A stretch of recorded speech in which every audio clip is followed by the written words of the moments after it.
যোদ্ধা তো তারা যারা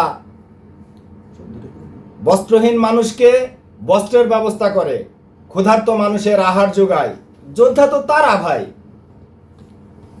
আজকে সেই জুলাই জঙ্গিরা এতটা উদ্ধত দেখাচ্ছে যে আজকে তারা সংসদে বসে, সংসদের মতো একটা পবিত্র স্থানে বসে তারা আমার জাতীয় সঙ্গীতকে অবমাননা করছে। তাহলে কি আমাদের মনে সেই প্রশ্নটা জাগা স্বাভাবিক না? তাহলে কি তারা জুলাই অভ্যুত্থান, স্বাধীনতার ৭১কে মুছে দেওয়ার জন্যই কি তারা এই অভ্যুত্থান ঘটিয়েছে? এটা আমাদের কাছে পরিষ্কার হয়ে গেছে।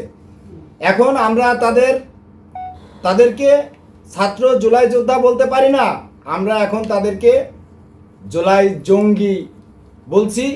এবং আপনারাও প্রিয় সংবাদ যোদ্ধা, যারা তাদেরকে জুলাই যোদ্ধা বলবে, আপনারা তাদের বিরুদ্ধে দাঁড়াবেন।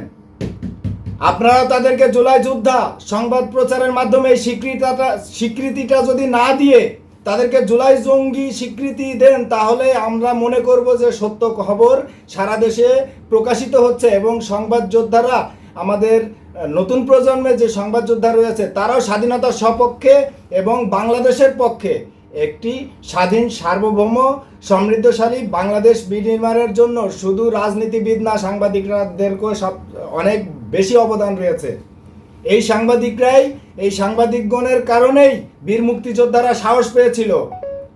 যখন সত্য সংবাদ তুলে ধরেছে সাংবাদিকগণ, তখন একজন বীর মুক্তিযোদ্ধার বুকটা অনেক প্রসারিত হয়েছিল যে আমরা এ দেশের জন্য যুদ্ধ করছি। আর সংবাদকর্মীগণ আমাদেরকে বিভিন্ন সময় খবর প্রচারের মাধ্যমে আমাদেরকে সহযোগিতা করছে। দেশের মানুষ, আমরা যে যুদ্ধ করছি, দেশের মানুষের কাছে অন্তত এই খবরটা পৌঁছে যাচ্ছে। আজকে তারা, এই জুলাই জঙ্গিরা সেই সাংবাদিকদেরকেও বিতর্কিত করছে। শুধু বিতর্কিতই না, তাদের উপরে নির্যাতন, টর্চার, এমন কোনো নির্যাতন নাই। জুলাই অভ্যুত্থানের পর থেকে এ পর্যন্ত শত শত সাংবাদিক নির্যাতিত হয়েছে, আপনারা দেখেছেন। পুলিশ নির্যাতিত হয়েছে। আমরা সেই পুলিশ হত্যার বিচার চাই, আমরা এই জুলাই জঙ্গিদের বিচার চাই। শুধু পুলিশ না, এ পর্যন্ত জুলাই আন্দোলন থেকে শুরু করে এ পর্যন্ত যত মানুষকে মব সৃষ্টির মাধ্যমে হত্যা করা হয়েছে, তাদের সকলের, এবং ৩২০০ থেকে ৩৫০০ পুলিশ হত্যা করা হয়েছে, তাদের সকলের হত্যার বিচার চাই। আমরা বলেন, তাহলে কি আমরা আবু সাইদের বিচার চাই না? আমরা আবু সাইদের হত্যারও বিচার চাই, অবশ্য তদন্ত সাপেক্ষে। প্রকৃত হত্যাকারী যে, আমরা তার বিচার চাই, কিন্তু কোনো নাটক দেখতে চাই না। ইতিমধ্যেই চেয়ারম্যান সাহেব বলেছেন যে ৫টা রিপোর্ট এসেছে ৫ রকম সাংঘর্ষিক। একজন বলছে বুকে আঘাত, একজন বলছে পেটে আঘাত, একজন বলছে মাথায় আঘাত। আমরা কোথায় যাব ভাই?